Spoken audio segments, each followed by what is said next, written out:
तो दोस्तों आईएफसीआई ने अपने क्वार्टर थ्री के नंबर को डिस्क्लोज कर दिया है। तो चलिए देखते हैं क्या है क्वार्टर थ्री के नंबर्स के अंदर डाटाबेस क्लिक क्रोज में। तो देखिए पिछले क्वार्टर में कंपनी 734 करोड़ का रेवेन्यू जनरेट की थी ऑपरेशन के थ्रू, पिछले साल 458 करोड़ के आसपास। जबकि अभी देखें तो कंपनी का रेवेन्यू 455 करोड़ आपको जाता हुआ देखने को मिला। तो साल दर साल जाते हैं तो साल दर साल कंपनी का रेवेन्यू लगभग फ्लैट आपको देखने को मिला है। जबकि क्वार्टरली बेस पे जाते हैं तो क्वार्टरली बेस पे एक बड़ी गिरावट आपको देखने को मिले, लेकिन बेसिकली नंबर्स इनके साल दर साल ही चेक करना रहता है, क्योंकि पिछले हर अल्टरनेट क्वार्टर पे कंपनी को डिविडेंड इनकम के रूप में एक अच्छा खासा रेवेन्यू जनरेट होता है, इसलिए हमें साल दर साल ही देखना रहता है। तो साल दर साल देखें तो कंपनी का रेवेन्यू फ्लैट आपको देखने को मिल रहा है। अब बाकी चीज़ें यहाँ पे आप देख लीजिएगा, क्योंकि पिछले साल के कंपेयर में देखते हैं तो कंपनी को सेल्स ऑफ सर्विस के नाम पे इस क्वार्टर में 9.5 या 10 करोड़ के आसपास का नुकसान हुआ है, जबकि पिछले साल 106 करोड़ का कंपनी रेवेन्यू जनरेट किया था। तो यहाँ पे कुछ चीज़ें जो अलग अलग साल दर साल दी गई तो आप थोड़ा देख लीजिएगा, आपको जो बेहतर लगे, क्योंकि यहाँ पे कुछ ज़्यादा कुछ अंतर देखने को नहीं मिल रहा है। एक ही चीज़ है जहाँ पे एक बड़ा डिफरेंस आपको देखने को मिला, जो कि है सेल्स ऑफ सर्विस, वहाँ पे आपको बड़ा डिफरेंस साल दर साल देखने को मिला है।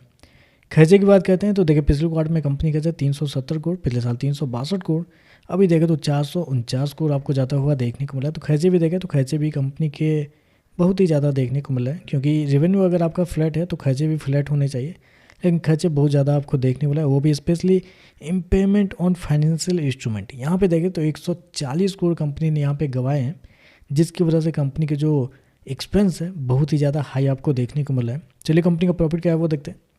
तो देखिए पिछले क्वार्टर में कंपनी 317 करोड़ के प्रॉफिट में थी, पिछले साल कंपनी 8.74 के घाटे में थी, जबकि अभी देखें तो कंपनी लगभग 21 करोड़ के मुनाफे में देखने को मिलेगी। तो नेट लेवल पे जाते हैं तो कंपनी आपको घाटे से मुनाफे में आपको आते हुए देखने को मिले, लेकिन क्वेश्चन आएगा कि ऐसे कैसे, जब रेवेन्यू फ्लैट है, खर्चे बहुत ज़्यादा है, तो कंपनी मुनाफे में कैसे है। तो देखिए पिछले साल क्या हुआ था, कंपनी को टैक्स बहुत ज़्यादा लगे थे, 103 करोड़ के आसपास कंपनी को टैक्स लगे थे, जबकि इस क्वार्टर में कंपनी को 8 करोड़ रुपए कंपनी को टैक्स के रूप में वापस मिले हैं। टैक्स रिटर्न जिसको आप बोलते हैं, उसके थ्रू कंपनी को 8 करोड़ मिले। इस वजह से कंपनी को इस क्वार्टर में ना ही टैक्स पे करना पड़ा है, ऊपर से वापस कुछ पैसे भी मिलते हुए देखने को मिले। इसकी वजह से कंपनी का नेट प्रॉफिट बढ़ा है, क्योंकि ऑपरेटिंग प्रॉफिट देखने के लिए जाते हैं आप तो 94 करोड़ से गिर के 17 करोड़ आपको देखने को मिला। तो कंपनी का प्रॉफिट देखें बुरी तरीके से आपको गिरते हुए देखने को मिले ऑपरेटिंग प्रॉफिट। ईपीएस की बात करते हैं तो ईपीएस बेसिकली नेट प्रॉफिट के ऊपर कैलकुलेट होता है, इसके लिए आपको 12 पैसे माइनस का पिछले साल था, अभी देखें तो 6 पैसे माइनस का आपको देखने को मिला है। तो ओवरऑल देखा जाए तो नंबर कुछ खास नहीं है। मैं पिछले ही क्वार्टर में मैंने जब कंपनी के नंबर कवर किए थे तो उसी समय मुझे लगा था कि ये कंपनी कुछ खास बिजनेस नहीं कर रही है।